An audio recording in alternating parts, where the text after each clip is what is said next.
Assalamualaikum warahmatullahi wabarakatuh. Yang terhormat dosen pengampu Fevi Sunarti SPD MPD. Baik, kami dari kelompok 6 ingin menampilkan hasil diskusi kami. Sebelum kami menampilkan hasil diskusi, kami akan memperkenalkan diri. Perkenalkan, saya Retno Diningrum dengan NIM 230055131 sebagai moderator, dan rekan-rekan saya Aurel Salbila Putri dan Rizka Valencia. Materi pertama akan dijelaskan oleh Aurel. Kepada Aurel dipersilakan. Baik, saya Aurel akan menjelaskan tentang faktor yang mempengaruhi orang dewasa dalam belajar. Faktor ini merujuk pada berbagai elemen atau kondisi yang dapat memengaruhi kemampuan dan pengalaman belajar orang dewasa. Faktor ini juga dapat mencakup sejumlah hal yang dapat memengaruhi motivasi, kesiapan, dan hasil belajar individu dewasa. Baik, sampai di situ penjelasan materi saya kembalikan kepada moderator. Terima kasih kepada Aurel. Materi kedua akan dijelaskan oleh Rizka Valencia. Kepada Rizka dipersilahkan. Terima kasih moderator. Saya akan menjelaskan materi pengaruh faktor psikologis terhadap orang dewasa dalam belajar. Yang pertama, harapan di masa depan. Setiap orang pasti mempunyai harapan tersendiri di masa yang akan datang. Membuat sebuah harapan dan diri orang dewasa kita mendapatkan profesi yang baik. Yang kedua, latar belakang sosial.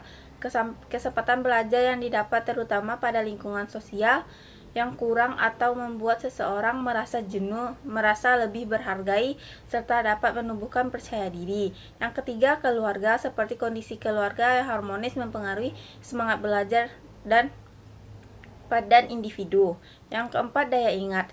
Semakin lanjut usia seseorang akan semakin mudah lupa karena kekurangan daya ingat. Maka sistem belajar pada orang dewasa dapat diubah. Catatannya atau rangkuman belajar pada orang dewasa. Selanjutnya saya akan membahas materi tentang pengaruh faktor fisiologis terhadap orang dewasa.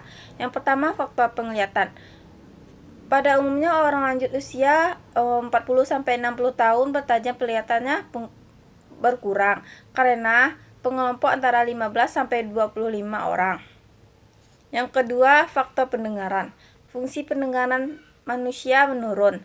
Hal ini memerlukan pengaturan secara dari fasilitor maupun media seperti radio dan kaset. Yang ketiga, faktor artikulasi. Artikulasi dipengaruhi oleh struktur alat-alat ucap di dalam rongga mulut. Yang keempat, faktor penyakit. Bertambah usia pun sering dibarengi dengan penyakit yang menyebabkan fungsi organ tubuh berkurang. Sekian dari saya kembalikan kepada moderator. Terima kasih kepada Rizka. Materi selanjutnya akan dijelaskan oleh Aurel. Kepada Aurel dipersilakan.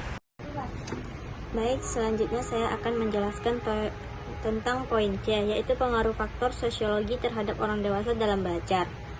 Faktor sosiologi terhadap orang dewasa dalam belajar terbagi menjadi 5, yaitu 1. Kelompok sosial. Kelompok sosial adalah lingkungan sosial dan kelompok-kelompok di sekitar individu dapat memengaruhi nilai-nilai, sikap, dan norma-norma yang mempengaruhi minat mereka dalam pembelajaran. Keluarga dan teman dapat mendukung atau menghambat partisipasi dalam pembelajaran. Kedua, faktor ekonomi. Faktor ekonomi dapat mempengaruhi akses mereka terhadap pendidikan dan peluang pembelajaran. Yang ketiga, budaya. Budaya, nilai-nilai, dan norma-norma sosial dari latar belakang individu dapat memengaruhi pandangan mereka terhadap pembelajaran dan pendidikan. Yang keempat, peran sosial. Peran sosial adalah orang dewasa yang sering memiliki peran-peran sosial yang kompleks, seperti sebagai orang tua, pekerjaan, atau anggota keluarga. Yang kelima yaitu dukungan sosial. Dukungan sosial ini dapat berupa dukungan emosional, dukungan finansial, atau dukungan dalam bentuk bantuan dengan tanggung jawab sehari-hari. Selanjutnya saya akan membahas tentang poin D, yaitu faktor kultural yang memiliki pengaruh signifikan terhadap orang dewasa dalam belajar. Ada beberapa pengaruh kultural yang dapat mengaruhi proses orang dewasa, yaitu 1. Nilai dan norma. Nilai-nilai budaya yang dianut oleh seseorang dapat mempengaruhi prioritas dan tujuan belajarnya. Misalnya, budaya yang menghargai pendidikan mungkin mendorong seseorang untuk belajar dengan tekun. Yang kedua, gaya pembelajaran. Gaya pembelajaran ini dapat dipengaruhi oleh budaya mereka.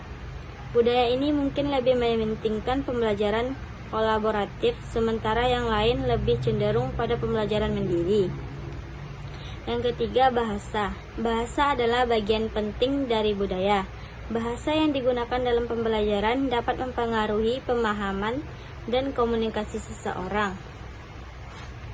Yang keempat, motivasi. Motivasi ini bisa juga dipengaruhi oleh budaya.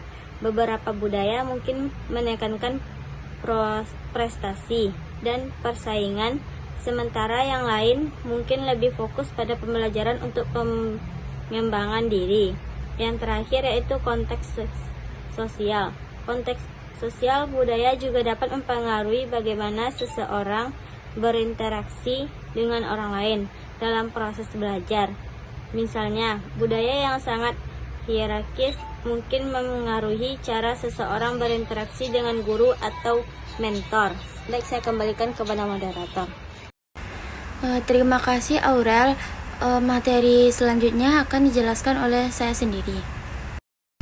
Saya akan menjelaskan poin E, pengaruh faktor sosial ekonomi terhadap orang dewasa dalam belajar.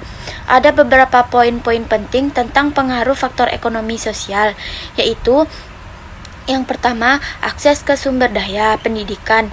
Orang dewasa dengan latar belakang sosial ekonomi yang lebih tinggi cenderung memiliki akses yang lebih baik ke sumber daya pendidikan, seperti buku, kursus, dan teknologi pendukung yang dapat meningkatkan kemampuan mereka dalam belajar. Yang kedua, kesehatan dan gizi.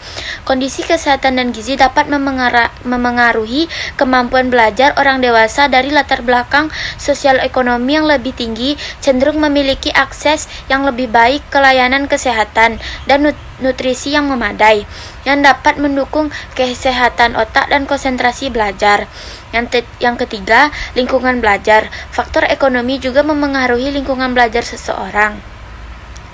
Orang dewasa dengan kondisi ekonomi yang stabil mungkin memiliki ruang dan waktu yang lebih baik untuk fokus pada belajar tanpa harus menghadapi tekanan keuangan atau lingkungan yang tidak kondusif. Yang keempat, kesempatan pendidikan lanjutan. Orang dewasa dengan latar belakang sosial ekonomi yang lebih tinggi mungkin memiliki lebih banyak kesempatan untuk melanjutkan pendidikan formal atau mengikuti kursus tambahan yang dapat meningkatkan keterampilan mereka. Yang kelima, stres finansial. Sebaliknya, orang dewasa dengan latar belakang sosial ekonomi rendah mungkin menghadapi stres finansial yang dapat mengganggu kemampuan mereka untuk fokus dan belajar dengan baik. Sekian penjelasan dari saya. Terima kasih. Sampai disitulah hasil diskusi kami. Kalau ada penyampaian kata yang salah, kami mohon maaf. Assalamualaikum warahmatullahi wabarakatuh.